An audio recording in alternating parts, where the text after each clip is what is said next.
युवा है कौन? एक तो बहुत खुशी की बात है, रादर कहा जाना चाहिए कि गर्व की बात है कि आबादी की संरचना का पूरी दुनिया का जो विशेषज्ञ लोग अध्ययन करते हैं उनके हिसाब से इस साल 2020 में भारत दुनिया का सबसे युवा देश हो गया है। We are the youngest nation. इसका मतलब यह है कि सबसे ज्यादा युवा आबादी यहां पर रहती है, या ऐसे यूं भी कहा जा सकता है कि इस देश की आबादी का सबसे बड़ा हिस्सा युवा है। कुल मिलाकर 64% हिंदुस्तानी ऐसे हैं जो कार्यशील आबादी की श्रेणी में आते हैं। कार्यशील आबादी का मतलब है वो लोग जो काम कर सकते हैं, उत्पादन कर सकते हैं, श्रम कर सकते हैं, वर्किंग पॉपुलेशन। ये बहुत बड़ी संख्या है और इसमें से भी 15 से लेकर 34 वर्ष के बीच की जो जनसंख्या है वो जनसंख्या अगली साल 2021 में 46 करोड़ के आसपास होने वाली है। अगर इस जनसंख्या को हम अलग से रखें, अलग से देखें, तो दुनिया में ये तीसरे नंबर की आबादी का सबसे बड़ा देश हो जाएगा, चीन और भारत के बाद, जहां पर इतने सारे लोग होते होंगे और वो सब के सब लोग नौजवान हैं। ये बड़ी बात है। ये बहुत बड़ी विराट संपदा है, ये एक बहुत बड़ा एसेट है। ये एक इतना बड़ा पावर हाउस है कि यदि इसे सही तरीके से इस्तेमाल किया जाए तो वो देश की नहीं, दुनिया की हर गली और गांव को जगमगा सकता है। वो अपनी रोशनी से पूरी दुनिया को भग कर सकता है, बशर्ते उसकी इस पावर हाउस की क्षमता का इस्तेमाल किया जाए, उसकी इस विराट एसेट्स जो हमारे देश की जनता के पास है, हमारे देश के पास है, उसका इस्तेमाल करने की कोशिश की जाए। हम आज केवल इन्हीं 4 सवालों पर बात कर रहे हैं। क्या ऐसा किया जा रहा है? नौजवानों की आबादी के रूप में जो एसेट हमारे पास है, जो संपदा हमारे पास है, क्या उसका उपयोग किया जा रहा है? अगर नहीं तो क्यों? क्या ऐसा किया जा सकता है? अगर हां तो कैसे? यही 4 सवाल हैं जिनके दायरे में आज हम लोग बातचीत करेंगे। पहली बात तो यह कि ये युवा कौन है, इसे समझना होगा। सिर्फ उम्र के आधार पर ही कोई कैटेगरी बनाना निर्णायक विभाजन नहीं होता। आप उसके आधार पर निर्णायक रूप से पहचान को तय नहीं कर सकते, क्योंकि युवा आबादी के भी अलग अलग रूप होते हैं और इसीलिए उनकी पहचान के लिए आम पहचान जो है एक यूथ के नाते, एक एज ग्रुप के नाते, उसके अलावा कुछ और विशेषताएं भी उनकी पहचान का जरिया बन सकती हैं, पहचान का पैरामीटर बन सकती हैं, पहचान की कैटेगरी बन सकती है, श्रेणी बन सकती है। जैसे युवा एक युवा के रूप में, जैसे युवा एक विद्यार्थी के रूप में, जैसे युवा एक नागरिक के रूप में, जैसे युवा एक मेहनतकश के रूप में। और मेहनतकश में भी उसके अलग अलग रूप हो सकते हैं। वो मजदूर हो सकता है, किसान हो सकता है, अध्यापक हो सकता है, वैज्ञानिक हो सकता है, व्यवसायी हो सकता है। उसके बाद एक और बड़ा विभाजन जो भारत के परिप्रेक्ष्य में प्रासंगिक हो जाता है वो है युवा शहरी युवा या ग्रामीण युवा। युवा अपनी बसाहट के आधार पर भी उसकी एक कैटेगरी तय होती है, उसके रूप में क्या है, और एक बिल्कुल गुणात्मक रूप से भिन्न कैटेगरी है और बहुत महत्वपूर्ण कैटेगरी है, जैसे कि युवा और युवतियों के रूप में, एक युवक के रूप में, एक युवती के रूप में।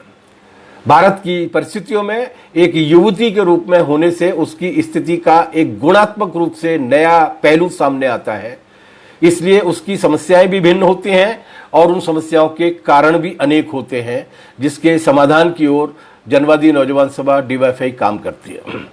कुल मिलाकर यह कि वो समग्र रूप में भी परेशान है, एक युवा के रूप में भी परेशान है, एक विद्यार्थी के रूप में, एक मजदूर के रूप में, एक किसान के रूप में, एक शहरी के रूप में, एक देहाती के रूप में, एक युवती के रूप में और एक युवक के रूप में भी परेशान है।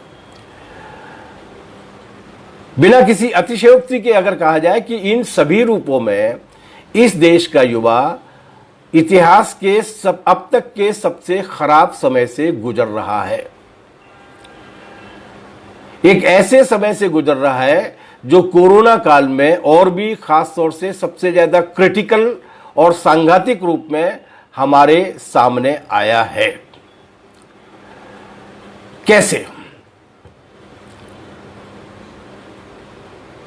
जब कोरोना की शुरुआत हुई और वो 2 महीने तक चला, उस वक्त तमाम सारे अध्ययन आए कि इसका रोजगार व्यवसाय पर क्या असर पड़ा है। जाहिर सी बात है कि समाज को चलाने के लिए सबसे आवश्यक होता है व्यवसाय या रोजगार। रोजगार का मतलब नौकरी नहीं होता, जैसा कि अपन बाद में बातचीत करेंगे। रोजगार का मतलब होता है उत्पादन की प्रक्रिया को जारी रखना, निर्माण की प्रक्रिया को जारी रखना, जीवन की प्रक्रिया को, जीवन के पुनरुत्पादन की प्रक्रिया को जारी रखना। हमारे यहां पर कई सारे अध्ययन आए। एक अध्ययन आया CMIE के हिसाब से कि जो पहले से बेरोजगार थे उनकी गिनती नहीं हो रही। 10 करोड़ से अधिक लोग बेरोजगार थे या आंशिक रोजगार में थे, उनकी गिनती नहीं हो रही। CMIE ने बताया कि कोरोना के आने के बाद से, लॉकडाउन की शुरुआत होने के बाद से 14 करोड़ लोगों का काम छिन गया।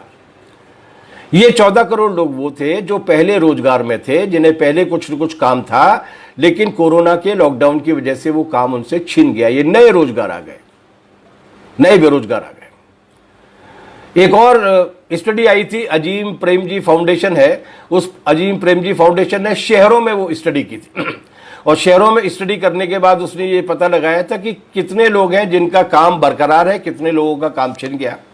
दूध वाले, सब्जी वाले, पान की दुकान वाले, राशन की दुकान वाले, ऑटो रिक्शा वाले, साइकिल रिक्शा वाले, ट्रांसपोर्ट वाले, मंडी में काम करने वाले, समोसा बेचने वाले, घर घर जाकर अखबार लगाने वाले, डोमेस्टिक हेल्प के रूप में घरेलू कामगार महिलाओं के रूप में घरों में जाके काम करने वाले, ऐसे तमाम सारे अलग अलग किस्म के रोजगारों को, व्यवसायों को उन्होंने आइडेंटिफाई किया, उसमें सर्वे किया और उन्होंने ये पता लगाया कि 10 में से 8 लोगों का रोजगार छिन गया। मतलब शहरों में जो 10 लोग काम किया करते थे उसमें से 8 लोगों के पास कोई काम नहीं था। और अब अनलॉक 2 शुरू हो चुका है, इसमें भी मुश्किल से 4 लोगों का काम लौट कर आया होगा। अभी बाकी के 4 लोग अभी भी बेरोजगार हैं, उनके पास अभी भी कोई काम नहीं है। हम मध्य प्रदेश की बात करते हैं। प्रवासी श्रमिकों के बारे में हम कई बार बोल चुके हैं और अब बहुत सारी बहस इस पर हो चुकी है, कई सारे अध्ययन छप चुके हैं। माफ कीजिएगा। हम प्रवासी मजदूरों के एक पहलू की ओर ले जाना चाहते हैं। मध्य प्रदेश में लगभग 17 लाख लोग दूसरे शहरों से वापस लौटे जो वहां पर काम करने के लिए गए थे। माइग्रेंट लेबर कहते हैं इनको। सरकार की सूची में कहा गया ये प्रवासी मजदूर था जो बेंगलोर से लौट के आया, सूरत से लौट के आया, बड़ौदा से लौट के आया, अहमदाबाद से लौट के आया, बंबई से लौट के आया, दिल्ली से लौट के आया। इन 17 लाख लोगों का सरकार ने विवरण इकट्ठा किया और उस विवरण को ही अगर हम देख लें तो कौन लोग लौटे थे। मध्य प्रदेश सरकार के विवरण के हिसाब से जो उन्होंने कौशल विकास के नाम पर किया था, उनके हिसाब से लगभग इन वापस लौटने वाले 17 लाख लोगों में 78%, 78% लोग ऐसे थे जो 18 से लेकर 40 वर्ष के बीच की आयु के थे, युवा थे। 18% के आसपास महिलाएं थी। तो ये वो युवा था जो कोरोना लॉकडाउन के चक्कर में लौट कर आया। और ये मध्य प्रदेश की सरकार के अध्ययन के बाद जब सर्वे किए गए और इन सारे लोगों से बातचीत की गई तो उनमें से लगभग 80% ऐसा था जिसका ये कहना था कि अब हम लौट कर नहीं जाएंगे, क्योंकि हम जहां गए थे वहां कोरोना के फैलने के बाद जिस तरीके का व्यवहार और बर्ताव हमारे साथ किया गया है, अब हम वहां लौट कर नहीं जाएंगे। इन्हें क्या विकल्प देने वाले हैं हम? नए रोजगार की तो बात छोड़िए, आज जो सरकार का अध्ययन छपा है, सरकार की जो रिपोर्ट छुपी है, उस रिपोर्ट के हिसाब से हमारी जो मैन्युफैक्चरिंग है, हमारी जो उत्पादन की प्रक्रिया है, खासतौर से जो कोर सेक्टर है, स्टील है, सीमेंट है, कोयला है, बिजली है, जो कोर सेक्टर है, उन कोर सेक्टर में ही हमारे देश का जो प्रोडक्शन हुआ करता था वो लगभग 1/3 से ज्यादा कम हो गया है। क्या उसकी रिकवरी की कोई संभावना है? क्या निर्माण का काम, जहां बहुत बड़ी संख्या में मजदूर काम किया करते थे, क्या उसकी रिकवरी की कोई संभावना है? अगर संभावना है तो क्या इनको वैकल्पिक रोजगार मिलने की संभावना है? अगर वहां नहीं जा पाएंगे तो यहां कुछ काम इनको मिल पाएगा? ये एक ऐसा गंभीर सवाल है जिस सवाल का कोई जवाब नहीं है। ये 17 लाख लोग, हालांकि सरकार ने सबका अध्ययन किया हो, ये कोई आवश्यक नहीं है, लेकिन ये 17 लाख लोग उन गांवों में वापस लौटे हैं जहां खेती पहले से ही किसान की फांसी का फंदा बनकर सामने आ चुकी है, जहां खेती पहले से ही सरकार की नीतियों की वजह से बेहद अलाभकारी हो चुकी है, जहां मेहनत करने के बाद जो न्यूनतम वेतन मनरेगा में मिलता है वो मनरेगा का न्यूनतम वेतन भी 10-10 एकड़ की जमीन पर खुद काश्त करने वाले किसान परिवार का नहीं निकल पाता है पूरी साल भर का। उस गांव में वापस लौटे हैं। ये उस गांव में वापस लौटे हैं जहां 1991 से लेके 2011 के बीच 1.5 करोड़ से ज्यादा किसानों ने खेती करना बंद कर दिया। ये उस गांव में लौटे हैं जहां हर रोज 2,500 से ज्यादा किसान किसानी के काम को बंद कर रहे हैं। ये उस गांव में लौटे हैं जहां 85% से ज्यादा किसान या तो सीमांत है या लघु किसान है, जिनके पास इतनी जमीन है जिस जमीन पर वो पूरे साल भर काम करने के बाद, अच्छी फसल होने के बाद भी अपने परिवार का गुजारा नहीं कर सकते। उन्हें कोई ना कोई काम करने के लिए जाना पड़ता है और वो काम नहीं है। ये उस गांव में लौटे हैं जिस गांव की 82% से ज्यादा आबादी मध्य प्रदेश में कर्ज के फंदे में फंसी हुई है। उस मध्य प्रदेश में लौटे हैं जो किसानों की आत्महत्या के मामले में पूरे देश भर में 5वें नंबर से अब 3रे और 4थे नंबर पर आ गया है। क्या होगा इनका? क्या करेंगे ये? कैसे गुजारेंगे ये जिंदगी? महामारी को कॉरपोरेट धन पशुओं के भंडारे का अवसर मानने वाली मोदी सरकार को इसकी चिंता नहीं है। वो 3 अध्यादेश लेकर आई है, जिन 3 अध्यादेशों के बाद इस देश की खेती और किसानी और भी ज्यादा चौपट होने वाली है। उसके बारे में मध्य प्रदेश किसान सभा के पेज पर जाकर कभी विस्तार से आपके साथ बातचीत करेंगे। ये छोटी मोटी आबादी नहीं है। अगर 2020 में हम दुनिया की सबसे ज्यादा युवा आबादी वाले देश में थे, तो इस लॉकडाउन के बाद, जिस लॉकडाउन के पहले और जिस लॉकडाउन के बाद हमारी सरकार ने जनता पर पड़ने वाले प्रभाव को दूर करने के लिए किसी भी किस्म का कोई उपाय नहीं किया, उस लॉकडाउन के दौर में अब हम दुनिया के सबसे ज्यादा भूखे और सबसे ज्यादा असहाय लोगों के देश में तब्दील होगा।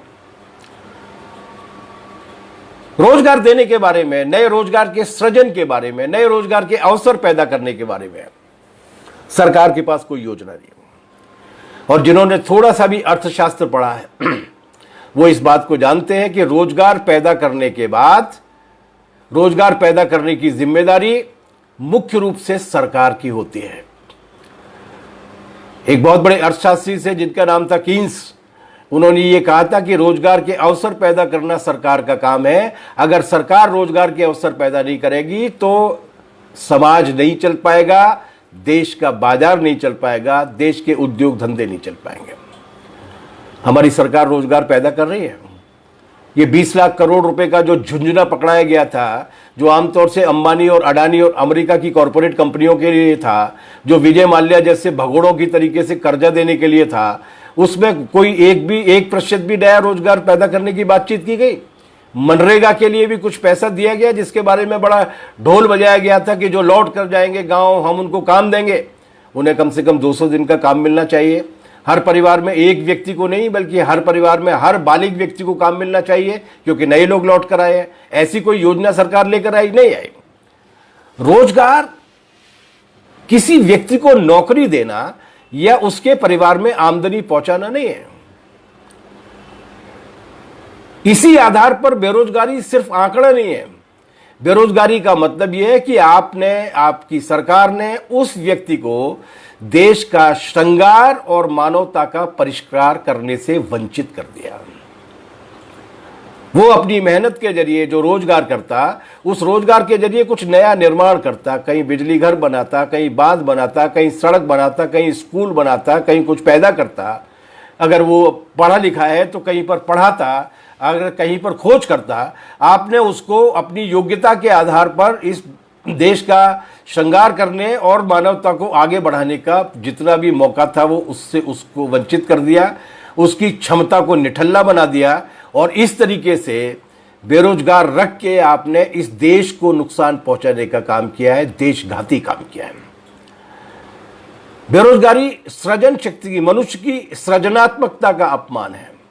पूरी पृथ्वी पर जितने भी करोड़ों तरीके के प्राणी पाए जाते हैं, उन करोड़ों तरीके के प्राणियों में सिर्फ मनुष्य है, सिर्फ इंसान है, सिर्फ व्यक्ति है जो अपने श्रम से कुछ नया गढ़ सकता है, नया पैदा कर सकता है। आपने उसको नए पैदा करने के अवसर से वंचित कर दिया। और ये काम केवल इसलिए किया क्योंकि कुछ चंद धंधा सेठ हैं, उनकी तिजोरियां भर जाए और वो बड़े मालामाल हो जाए।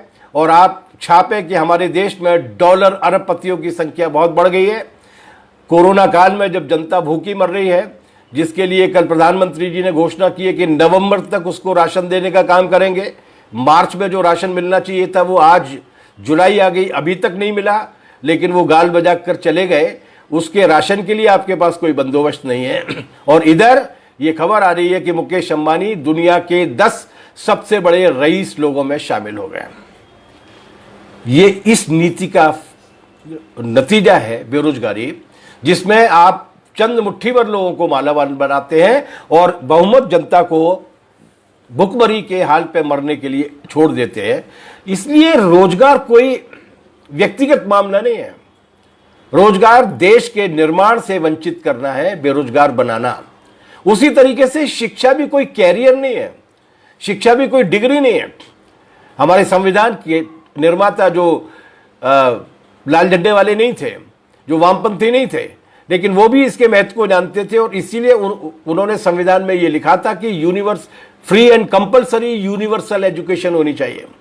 मुफ्त में सभी को, जब तक वो पढ़ना चाहते हैं, सार्वत्रिक शिक्षा दी जानी चाहिए, हर एक के लिए अनिवार्य। आपने शिक्षा का क्या कर दिया?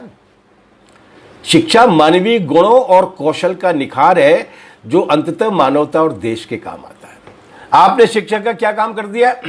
आपने शिक्षा का यह काम कर दिया कि अब शिक्षा केवल जिनकी जेब में कैपेसिटी टू पे है, भुगतान करने की क्षमता है, वही अपने बच्चों को पढ़ा सकते हैं। अब कोई BR अम्बेडकर गांव के स्कूल में पढ़कर डॉक्टर अम्बेडकर नहीं बन सकता। आपने उस तरीके का बंदोबस्त कर दिया। शिक्षा वो तकनीक है, वो समझ है विश्लेषण की, जो कच्चे थोरियम को एक रेडियो एक्टिव यूरेनियम में बदलती है, एक ऐसी ताकत बख्शती है जिसकी थोड़ी सी मात्रा ही सूरज के बराबर ऊर्जा और सूरज के बराबर रोशनी पैदा करने की क्षमता रखती है। आपने उससे भी वंचित कर दिया। वो थोरियम पड़ा हुआ है वहीं पर बेरोजगार के रूप में, और आप मालामाल हो रहे हैं। आपके वो तमाम सारे पूंजीपति, उद्योगपति मालामाल हो रहे हैं, जो चुनाव के वक्त आपको पैसा देंगे, जो अपने टेलीविजन चैनल से आपको ब्रह्मा बताएंगे।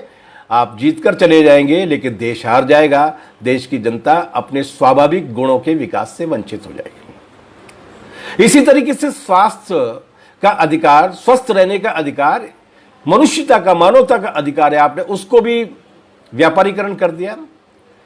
एक एक दिन हॉस्पिटल में भर्ती रहने के लिए 17-17 हजार रुपए की फीस ली जा सकती है कोरोना के पेशेंट से। यह रेट लिस्ट सरकार ने जारी की है, इससे ज्यादा ली जा रही है, लेकिन 17 हजार की फीस की रेट लिस्ट तो सरकार ने जारी की है। कहां पहुंचा दिया गया? और केवल यहीं तक नहीं है, पानी, पीने का पानी मिलना चाहिए, बिजली मिलना चाहिए, ये सब मानवीय सुविधाएं हैं, इन सबको भी छीन लिया गया। तो ये जो दौर है, उस दौर में बेरोजगारी का सवाल, हम ये मानते हैं कि बेरोजगारी का सवाल केवल व्यक्ति को रोजगार देने का सवाल नहीं है, इस पूरे देश की समष्टि का विकास करने को सुनिश्चित करने के तरीके खोजने का मामला है, जो जिसमें सरकार न केवल विफल रही है, बल्कि जो मौजूदा रोजगार थे उनको भी छीनने की कोशिश करते हैं। दूसरा सवाल है, जो सबसे बड़ा हिस्सा है युवतियां, उनकी हालत क्या है? अगर सरकार के ही आंकड़ों में विश्वास किया जाए तो इस देश की आधी से ज्यादा स्त्रियां एनीमिक है। उनके शरीर में जितना हीमोग्लोबिन होना चाहिए उतना उनके शरीर में नहीं है। यह एक तथ्य काफी है कि देवियों की पूजा करने का ढोंग रचने वाले हमारे इस देश में स्त्रियों को यत्र नारस्त्य पूजनते तत्र रमनते देवता वाले देश में स्त्रियों की हालत क्या है। और जब रोजगार का हमला होता है, जब स्कूल कॉलेज बंद होते हैं, तो सबसे पहले किस पर असर पड़ता है? जब शिक्षा का निजीकरण होता है तो सबसे पहली तलवार किसकी शिक्षा पाने के अधिकार पर चलती है? स्त्री के, बच्ची के। और तीसरी तरफ आपने इस तरीके का उन्मादी वातावरण पैदा कर दिया है, इतना कामुक वातावरण पैदा कर दिया है।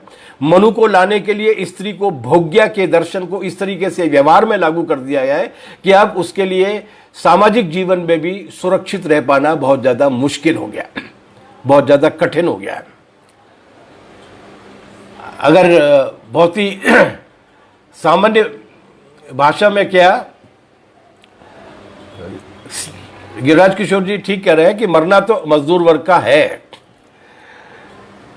अगर एक ही वाक्य में कहा जाए तो यह समय जो है वो भेड़ियों की उठान का समय है। हमारा समय भेड़िया पूंजीवाद का समय है। एक बार फिदेल कास्त्रो ने कहा था कि ये कैसीनो कैपिटलिज्म आ गया है, ज्वारी पूंजीवाद आ गया है, सट्टा बाजाराना पूंजीवाद आ गया है। मुझे लगता है अब उससे भी हम थोड़ा सा आगे बढ़ गए और ये भेड़िया पूंजीवाद आ गया। भेड़िए की एक खासियत होती, दूसरे जानवरों की तुलना में आप अगर देखें तो जैसे अगर बकरी जाती है तो वो जितना पत्ती उसको खानी होती है केवल उतनी ही पत्ती खाती है, पूरे पेड़ को बर्बाद नहीं करती। मनुष्य भी अगर जाता है, उसको अगर सब्जी खरीदनी होती है तो जितनी सब्जी की उसकी आवश्यकता होती है उतनी ही सब्जी तोड़ के लाता है। लेकिन भेड़िया जो शिकार करता है, वो भेड़िया पूरे के पूरे व्यक्ति को या जानवर को मारता है, वो उतना खा नहीं पाता, उसको छोड़ के चला जाता है, लेकिन बर्बाद करके चला जाता है। ठीक उसी तरीके का पूंजीवाद यह है कि आज भेड़िया पूंजीवाद अपने मुनाफे की हवस में जितना हजम नहीं कर पाता उससे कई गुना बर्बाद कर रहा है। इस देश की खेती को बर्बाद करना, इस देश के उद्योग धंधों को बर्बाद करना, इस देश की उत्पादन क्षमता को बर्बाद करना, ताकि वो जो पैदा कर रहा है वैसा माल पैदा करने वाले मार्केट में से गायब हो जाए।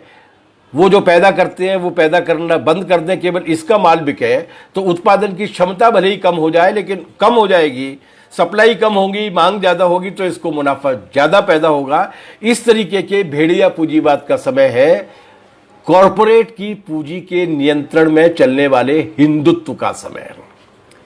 और इसीलिए वही इस काम को कर रहे हैं। इसलिए इस बारे में ज्यादा विस्तार में जाने की कोई आवश्यकता नहीं है। हम लोग रोज भुगतते रहते हैं, कभी ये खेती का कानून आ जाता है, कभी श्रम कानूनों को खत्म करने का, कभी काम के घंटे 8 को बढ़ाकर 12 करने का, कभी स्कूल कॉलेज में डिजिटल ऑनलाइन एजुकेशन करने का। जिस देश में केवल 24% के आसपास लोगों के पास एंड्रॉयड फोन हो, जिस देश में केवल 60-62% इलाके में नेटवर्क का कवरेज हो। मैं भोपाल में बैठा हुआ हूँ जो मध्य प्रदेश की राजधानी है, और वहाँ भी किसी कोने में नहीं हूँ, उसके बिल्कुल प्राइम लोकेशन में हूँ। मेरी छत पे से मैं अगर देखता हूँ तो मेरी आंखों के सामने थोड़ी सी दूरी पर मध्य प्रदेश की सरकार का वल्लभ भवन बना हुआ है, मंत्रालय बना हुआ है, सेंटर में हम भोपाल में। लेकिन यहाँ भी कवरेज की समस्या इतनी है कि अक्सर हमें अपने नीचे के कमरे से उठकर ऊपर के हॉल में बैठना पड़ता है ताकि नेटवर्क कवरेज मिलता रहे। उस देश में ऑनलाइन एजुकेशन होगी, उस देश में जो पढ़ाई होगी वो अब डिजिटली होगी। इस तरीके की बात केवल वही कर सकते हैं जो इस देश की बहुमत जनता को अशिक्षित रखने की मनु महाराज की थीसिस में विश्वास रखते हैं। बहरहाल ये एक अलग सवाल है, ये जीवन मरण के प्रश्न है। लेकिन जिस बड़े सवाल पर हम बातचीत करना चाहते हैं आपसे, वो सवाल इससे कहीं ज्यादा गंभीर और चिंताजनक है। और वो चिंताजनक ये है कि वो इस देश के युवाओं को बेअकल व्हाट्सएप यूनिवर्सिटी से पढ़े हुए जहरीले ज्ञान के नाकारा और हिंसक समूह में बदल देना चाहते हैं। वो युवा जिसके शब्दकोश में असंभव नाम की चीज नहीं होती, वो युवा जो जोश और उमंग का ज्वालामुखी होता है, वो युवा जिसमें इतनी कमाल की जिद होती है कि वो नया रचना चाहता है, वो युवा जो हर बेड़ी हर रोड़ी को तोड़ना चाहता है, वो युवा जो भूत से नहीं डरता, किसी भी तरीके के भूत से नहीं डरता, भविष्य में यकीन करते हुए वर्तमान को बदलने की क्षमता रखता है, उस युवा को एकदम से कट्टर और हिंसक बनाने की कोशिश की जा रही है, कर्मकांडी बनाने की कोशिश की जा रही है, पौंगापंथी बनाने की कोशिश की जा रही है। मैं आपको एक उदाहरण दे रहा हूं कि युवा में किस तरीके की क्षमता होती है। हमारे देश में एक कथा प्रचलित है, एक बार सुनाई भी थी मैंने, कि एक बहुत बड़े ज्योतिषी अपने शिष्य मंडली के साथ निकलकर जा रहे थे। गर्मी का मौसम था और उस गर्मी के मौसम में पहुंचते पहुंचते जब एकदम उनको प्यास लगी तो उन्होंने देखा एक कुएं पर एक वरिष्ठ नौजवान, सुंदर नौजवान जो है वो पानी भर रहा है, पानी निकाल। उन्होंने अपने हिसाब से, खैर मैं इस कहानी में लंबे में नहीं जा रहा, शॉर्ट में रख रहा हूं, उन्होंने उससे उसकी जात पात पूछने के बाद जब उनके पानी पिलाने के लायक निकला तो उससे पानी पिया। जब उसको पानी पिला दिया तो उस नौजवान ने उस पूरी टीम को पानी पिलाया, और पानी पिलाने के बाद उस नौजवान ने कहा कि उसको मालूम पड़ा कि ये सबसे बड़े ज्योतिषी हैं, तो उसने उनसे पूछा कि मेरे हाथ में देखिए शिक्षा की रेखा कहां है। उन ज्योतिषी ने उसका मखौल उड़ाते हुए कहा कि तुम्हारे हाथ में शिक्षा की कोई रेखा नहीं है, तुम्हारा जिंदगी भर का काम ये भेड़ बकरियां और गाय भैंसे चराने का है, वही काम करते रहो और पानी पिलाते रहो लोग। उसको काफी बुरा लगा। उसने उनसे अपने गुस्से को काबू करते हुए उन महान ज्योतिषी साहब से पूछा कि ये शिक्षा की रेखा होती कहाँ है। उन्होंने बताई होगी वो जगह जो भी थी। उसने तुरंत चाकू उठा के वहां पर रेखा बनाई और उसने कहा कि ये रेखाओं के हिसाब से मेरा भविष्य तय नहीं होगा, मैं पढ़ूंगा। और बाद में वो इस देश के 3 बड़े वैद्यों में से एक बने, जिनका नाम था धन्वंतरी। इसी मध्य प्रदेश के उज्जैन में थे वो। युवा में ये जोश होता है, युवा में ये जिद होती है कि तुम तय नहीं करोगे मेरा भविष्य, मैं तय करूंगा। उसकी ये जिज्ञासा, जो उसका लकीर का फकीर न बनने की जिद की वजह से ही दुनिया आगे बढ़ी है। मैं कुछ उदाहरण देने वाला हूं आपको। मौजूदा हुक्मरान उसकी इसी बारूद को गीला करना चाहते हैं। ये बारूद को गीला करने का मुहावरा याद रखिए हमसे हमेशा। एक बार इस बारूद को गीली करने का काम किया था मीर जाफर ने, जिसकी कीमत इस देश को 190 साल की अंग्रेजों की गुलामी के रूप में चुकानी पड़ी। प्लासी की लड़ाई में मुट्ठी भर अंग्रेज थे जो सामने थे। वहां के जो नवाब थे सिराजुद्दौला, उन्होंने वहां पर बैठकर मीटिंग की और सेनापतियों के साथ चर्चा करने के बाद यह पाया कि जरा से लोग हैं, हमारे पास उनसे बेहतर तोपें हैं, हम उनको निपटा देंगे। और नवाब साहब से यह कहा गया कि आप तो जाओ, हम इनको निपटा के कल शाम तक आते हैं आपके पास। और जैसे ही नवाब साहब वापसी के लिए, सिराजुद्दौला वापसी के लिए लौटे, उनके सेनापति मीर जाफर ने अंग्रेजों के साथ डील की और अपनी ही तोपों की बारूद को गीला कर दिया। ये 23 जून 1757 की बात थी, जिस दिन ईस्ट इंडिया कंपनी ने हमला करके उस पूरी की पूरी बड़ी सेना को, ज्यादा बड़ी तोपों वाली सेना को तिकड़म के जरिए खरीद के, उसके सेनापति को खरीद के उस पर कब्जा कर लिया। और यह पहला मौका था जब ईस्ट इंडिया कंपनी इस देश में राज करने के लिए, पॉलिटिकल रूल करने के लिए आगे बढ़ी। उसके बाद थोड़े दिन बाद मराठाओं को उसने जीता, जब सिंधियाओं ने गद्दारी की थी, और वही सिंधियाओं ने फिर 1857 में आके भी गद्दारी की और देश 90 साल के लिए और गुलाम बनने के लिए विवश हो गया। बारूद अगर गीली होती है तो देश गुलाम होता है।